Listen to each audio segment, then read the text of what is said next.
Сүүлд тэр өөрчлөлтөнд орсноос хойш бидний харилцаа бол зур тэг болсон.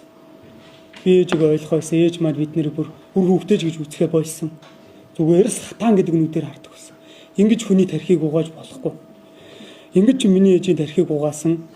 Миний ээж өглөө 7 цагаас 6 цагаас орой 21 цаг хүртэл юу идэж хаана юу хийж өгдөг бид нар мэдэхгүй. Тийм учраас миний ээж ийм байдалтай удаан явсан учраас миний ээжийн би доройтсон, үнэхээр муудсан.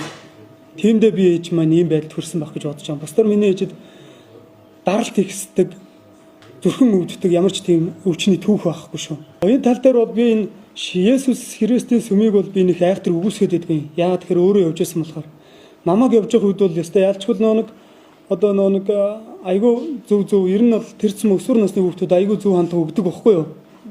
Тэ хараал өрөөл хийж болохгүй, буруу зөв хүнд хандлага хийж болохгүй, буруу зүйл хийхгүй.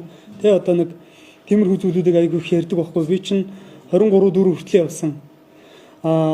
Тийм болохоор би нэг үгүйсэхгүй байсан. Энэ сүм яагаад гэхээр хүний нэг ис шүтэх эрхийг боочж байгаа байхгүй. Ээж бид нар ямааргүй шүү дээ. Та наандаа яваад өгөөч дээ.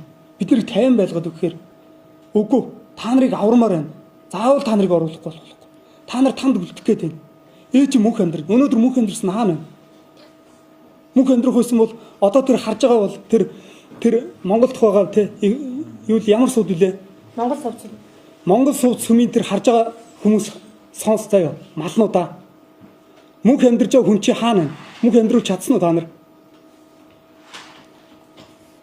Тэгээд босны юм хэлээд. Миний ээжийн тархийг ингэж угаасан энэ сүм. Миний ээж бүр 100% итгэлтэй болсон. Ээж та ядарлаа штэ. Та сүмд та ядч нэг өдөр амраач гэхээр үгүй. Би бурхны хүн болсон. Би бурханд бүхий өгсөн штэ. Өглөө 6-аас 12. Та на би чинь дийлхэ боллоо штэ. Үгүй. Би хизээч өгөхгүй. 900 наслна гэж. Ийм газраас.